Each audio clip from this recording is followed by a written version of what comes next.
2 വർഷം വരെ ഈ കണ്ണിമാങ്ങ കൊണ്ട് അച്ചാറിട്ട് കേടുകൂടാതെ നമുക്ക് ഉപയോഗിക്കാൻ സാധിക്കും. അപ്പോൾ അതെങ്ങനെയാണെന്ന് പരിചയപ്പെടുത്താം. അതിനായിട്ട് കണ്ണിമാങ്ങ ഞാൻ വാങ്ങിയതാണ്. കിലോ 150 രൂപ വരും. നല്ല നാടൻ കണ്ണിമാങ്ങ. അപ്പം ഇതിങ്ങനെ കൊല കൊലയായിട്ടാണ് എനിക്ക് കിട്ടിയിട്ടുള്ളത്. ഇതൊരു പ്രത്യേക മാങ്ങയാണ്. ഇത് ചുങ്ങി വരും. നമ്മൾ ഭരണിയിൽ ഉപ്പിട്ട് വെച്ചാൽ ചുങ്ങി വരും. ഇത് കേടുവരുമില്ല. അങ്ങനെയുള്ള ഒരു മാങ്ങയാണ്. ഇത് നാടൻ മാങ്ങ എന്നാണ് പറയുക. അപ്പം ചിലതൊക്കെ കേടുണ്ട്. അതൊക്കെ കളഞ്ഞിട്ട് വേണം നമുക്കെടുക്കാൻ. അപ്പം നമുക്കിത് എങ്ങനെയാണ് ഉണ്ടാക്കുന്നതെന്ന് നോക്കാം. ഞാനൊരു ബക്കറ്റിൽ വെള്ളം എടുത്തിട്ടുണ്ട്. ഇനി ഇതിലേക്ക് ഈ ഓരോ കുലകളായിട്ട് നമുക്ക് ഇട്ട് കൊടുക്കാം. ഇതിന് നല്ല ചുണയുണ്ട്. അതുകൊണ്ട് തന്നെ നമ്മൾ ശ്രദ്ധിച്ച് വേണം ഇത് കഴുകിയെടുക്കാൻ. അപ്പോൾ അതുകൊണ്ടാണ് ഈ കുലയോടുകൂടി ഞാനിതിൽ ഇടുന്നത്. നമുക്ക് കയ്യിലൊന്നും ഇത് വല്ലാതെ ആവില്ല. ഇങ്ങനെ എല്ലാ മാങ്ങയും ഈ വെള്ളത്തിലൊന്ന് 10 മിനിറ്റ് മുക്കി വയ്ക്കാം. മരത്തിൽ കയറിയൊക്കെ പറിച്ച് താഴെ വീഴാതെ ഇറക്കിയാണ് കൊണ്ടുവന്ന് തന്നിട്ടുള്ളത്. എങ്കിലും ഇതിന് വല്ല അണുക്കളും ഉണ്ടെങ്കിൽ ഇത് പെട്ടെന്ന് കേടായി പോവും. അതുകൊണ്ടാണ് വൃത്തിയായിട്ടത് കഴുകിയെടുക്കുന്നത്. അപ്പോൾ നമ്മൾ ഇത് 10 മിനിറ്റ് കഴിഞ്ഞു. ഇതൊന്നിങ്ങനെ ഒന്ന് ഇളക്കി കൊടുക്കണം. ഇതിൽ ഇളക്കുമ്പോൾ ഈ ഞെട്ടി അറ്റുപോകാതെ വേണം ഇളക്കി കൊടുക്കാൻ. അപ്പോൾ ഇത് കഴുകി കഴിഞ്ഞു. ഞാൻ വെള്ളം ഒന്ന് മാറ്റി കൊടുത്തിട്ടുണ്ട്. ഒന്ന് കളഞ്ഞിട്ട് വീണ്ടും വെള്ളം ഒഴിച്ച് മാറ്റിയെടുത്താണ്. ഇനി ഇത് നമുക്കൊരു ഓട്ടപാത്രത്തിൽ ഇങ്ങനെ വെക്കാം. ഈ വെള്ളം താഴേക്ക് പോകാൻ വേണ്ടിയാണ്. എല്ലാ കൊലകളും ഇങ്ങനെ ഞെട്ടിയിൽ പിടിച്ച് നമുക്ക് ഈ പാത്രത്തിലേക്ക് മാറ്റിയെടുക്കാം.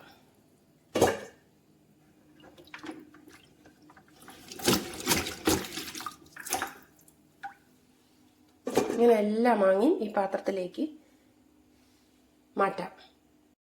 പാത്രത്തിൽ ഇങ്ങനെ ഇട്ട് വെച്ചിട്ട് 5 മിനിറ്റ് കഴിഞ്ഞു. വെള്ളമൊക്കെ ഒരുവിധം പോയിട്ടുണ്ട്. പാത്രത്തിലേക്ക് തന്നെ വീണ് പോയി.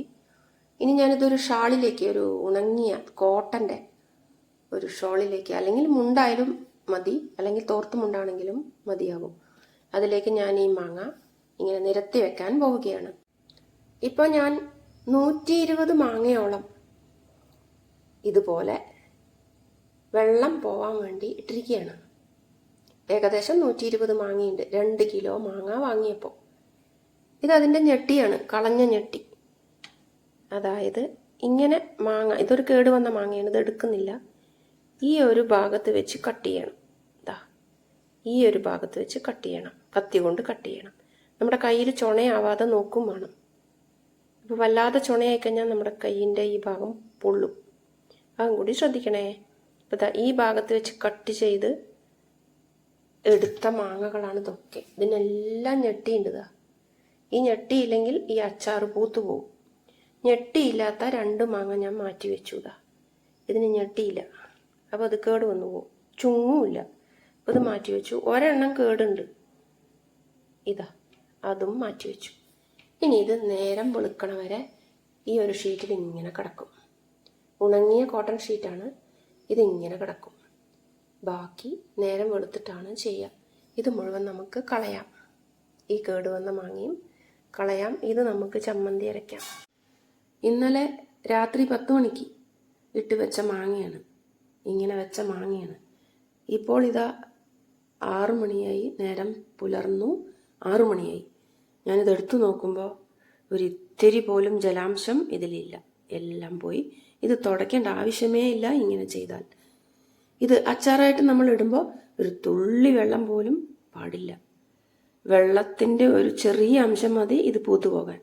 അത്രയും ശ്രദ്ധിച്ച് വേണം ഈ ഒരു കണ്ണിമാങ്ങ അച്ചാർ, കടുമാങ്ങ അച്ചാർ തയ്യാറാക്കാൻ. അപ്പോൾ കടുമാങ്ങ അച്ചാറാണ് ഞാൻ ചെയ്യുന്നത്. കേടുവന്ന മാങ്ങ അതാ ഒഴിവാക്കിയിട്ടുമുണ്ട്. ഇനി നമുക്കിതിനെ ഉപ്പിലിടാം. ഇങ്ങനെ വലിയ ഒരു കുപ്പിയിലാണ് ഞാൻ ഈ മാങ്ങ ഉപ്പിലിടാൻ പോകുന്നത്. ഭരണിയിലും നമുക്ക് ഇടാൻ പറ്റും. അപ്പോൾ ഈ ഒരു കുപ്പി ഇതിൻ്റെ വില 400 രൂപയാണ്. ഇത് വാങ്ങാൻ കിട്ടും. ഇതിലൊരു ഒത്തിരി പോലും വെള്ളം പാടില്ല എന്ന് ആദ്യം തന്നെ പറയട്ടെ.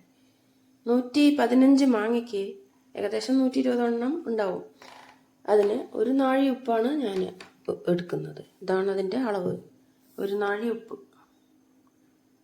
ഓരോ 150 മാങ്ങയ്ക്കും ഇതുപോലെ അളവ് കൂട്ടിയെടുക്കണം ഉപ്പ്. അപ്പോൾ ഇവിടെ ഞാനൊരു നാഴി അളവിലാണ് എടുത്തിട്ടുള്ളത്. ആദ്യം തന്നെ ഞാൻ ഒരു സ്പൂൺ അളവിൽ ഉപ്പ് ഈ ഒരു കുപ്പിയിലേക്ക് ഇട്ട് കൊടുക്കുന്നു. ഒന്നിങ്ങോട്ട് ഇളക്കിയ ശേഷം നമുക്ക് 10 മാങ്ങ ഇട്ട് കൊടുക്കാം.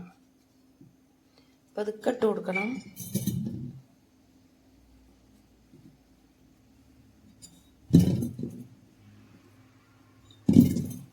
വീണ്ടും ഒരു സ്പൂൺ ഉപ്പ് നമുക്ക് അതിൻ്റെ മേലെ വിതറാം. ഇങ്ങനെ ഓരോ 10 മാങ്ങയ്ക്കും ഓരോ ടീസ്പൂൺ ഉപ്പ് ഇങ്ങനെ ഇട്ട് കൊടുക്കാം. അങ്ങനെ ഞാൻ എൻ്റെ ഏകദേശം മാങ്ങയും മുഴുവനായും ഇട്ട് കഴിഞ്ഞു. ഇനി ഇതാ ബാക്കി കൂടി 5 എണ്ണം കൂടിയുണ്ട്. ഈ കുപ്പിക്ക് ഇത് പാകമാണ്. ഇനി ബാക്കിയുള്ള ഈ ഉപ്പ് കൂടി ഇതിൻ്റെ മുകളിൽ ഇങ്ങനെ ഇട്ട് കൊടുക്കാം. പാകമാണ്. ഇനി ഇത് മുറുക്കടച്ച് വയ്ക്കണം. ഒരു ദിവസം കഴിഞ്ഞിട്ട് ഇത് കുലുക്കണം, നല്ല പോലെ കുലുക്കണം. ഓരോ ദിവസവും 2 നേരം കുലുക്കണം. അങ്ങനെ 15 ദിവസം ഇത് കുലുക്കിക്കൊണ്ടേയിരിക്കണം. അപ്പോഴാണ് ഈ മാങ്ങ മുഴുവൻ ചുങ്ങി വരിക. ഈ ഉപ്പിലാണ് ഈ മാങ്ങ ചുങ്ങാൻ പോകുന്നത്. അച്ചാറിടുമ്പോൾ ഇതിൻ്റെ മുഴുവൻ ഉപ്പ് വെള്ളവും നമുക്ക് ആവശ്യമില്ല. അതിൻ്റെ അളവ് ഞാൻ പറഞ്ഞു തരാം. അപ്പോൾ 15 ദിവസം ഇതിങ്ങനെ കുലുക്കി കൊടുത്തുകൊണ്ടേയിരിക്കണം. കുലുക്കിയില്ലെങ്കിൽ അച്ചാർ ദീർഘകാലം ഇരിക്കുകയുമില്ല, അത് പൂത്തുപോവുകയും ചെയ്യും. അപ്പം ഇനി ഇത് ഒട്ടും വായു കടക്കാതെ നമുക്ക് അടച്ച് ഭദ്രമാക്കി വെക്കാം.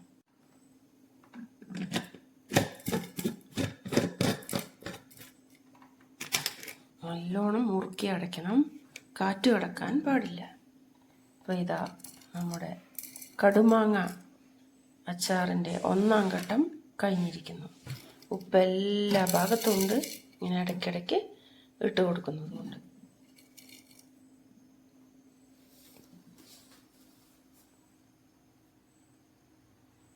കടുമാങ്ങ അച്ചാറിന് വേണ്ടിയിട്ട് നമ്മൾ വാങ്ങുമ്പോൾ എല്ലാ മാങ്ങയൊന്നും കടുമാങ്ങയായി ഇടാൻ പറ്റുകയില്ല. ഭൂരിഭാഗം മാങ്ങ ഇനങ്ങളും ചുങ്ങുകയില്ല. അതുകൊണ്ട് തന്നെ അച്ചാർ പൂത്ത് പോകും. ബലമില്ലാത്ത മാങ്ങ അച്ചാറിന് പറ്റുകയില്ല. കടുമാങ്ങയ്ക്കായി വാങ്ങാൻ കിട്ടുന്ന നാടൻ മാങ്ങയുണ്ട്, അത് മാത്രമേ അച്ചാറിടാൻ പറ്റുകയുള്ളൂ. പാലക്കാടൊക്കെ കിട്ടുന്ന ഒരുതരം വെളുത്ത ഗോമാങ്ങയും ഇങ്ങനെ അച്ചാറായിട്ട് ഉപയോഗിക്കാറുണ്ട്. ഗുരുവായൂരൊക്കെ അത്തരമൊരു മാങ്ങയാണ് അച്ചാറിനായിട്ട് ഉപയോഗിച്ച് കണ്ടിട്ടുള്ളത്, വെളുത്ത ഗോമാങ്ങ. അതും ഇതുപോലെ ചുങ്ങി വരും. ഇത് ഇവിടെ കാണുന്ന നാട്ടുമാവ്, നാടൻ മൂച്ചി. ഇതിൻ്റെ മാങ്ങ വലുതായി പഴുക്കുമ്പോൾ വളരെ ചെറുതായിരിക്കും. അത് മാങ്ങ കൂട്ടാൻ ഉപയോഗിക്കുന്നു. അത് അധികം വലിപ്പം വരില്ല. കാറ്റത്ത് ഇങ്ങനെ പൊഴിഞ്ഞു വീഴുകയാണ് ചെയ്യുക. അത് വീഴുമ്പോൾ കേടുവരുമില്ല. അത് പെറുക്കിയാണ് സ്വാദിഷ്ടമായ മാങ്ങാക്കൂട്ടാൻ വയ്ക്കാറ്.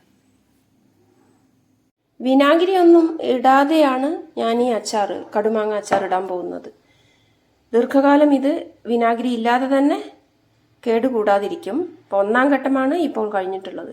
ഇനി ഇത് ഇടുന്ന വിധം ഈ മാങ്ങ മുഴുവൻ ഇതിൽ ഉപ്പ് വെള്ളം നിറഞ്ഞ് ഇതിൻ്റെ ചുണയോടുകൂടി ഇത് ചുങ്ങി വരുമ്പം ആണ് ബാക്കി ഭാഗം ചെയ്യുന്നത്. ഇപ്പോൾ 2-ാം ഘട്ടത്തിനായി കാത്തിരിക്കുമല്ലോ.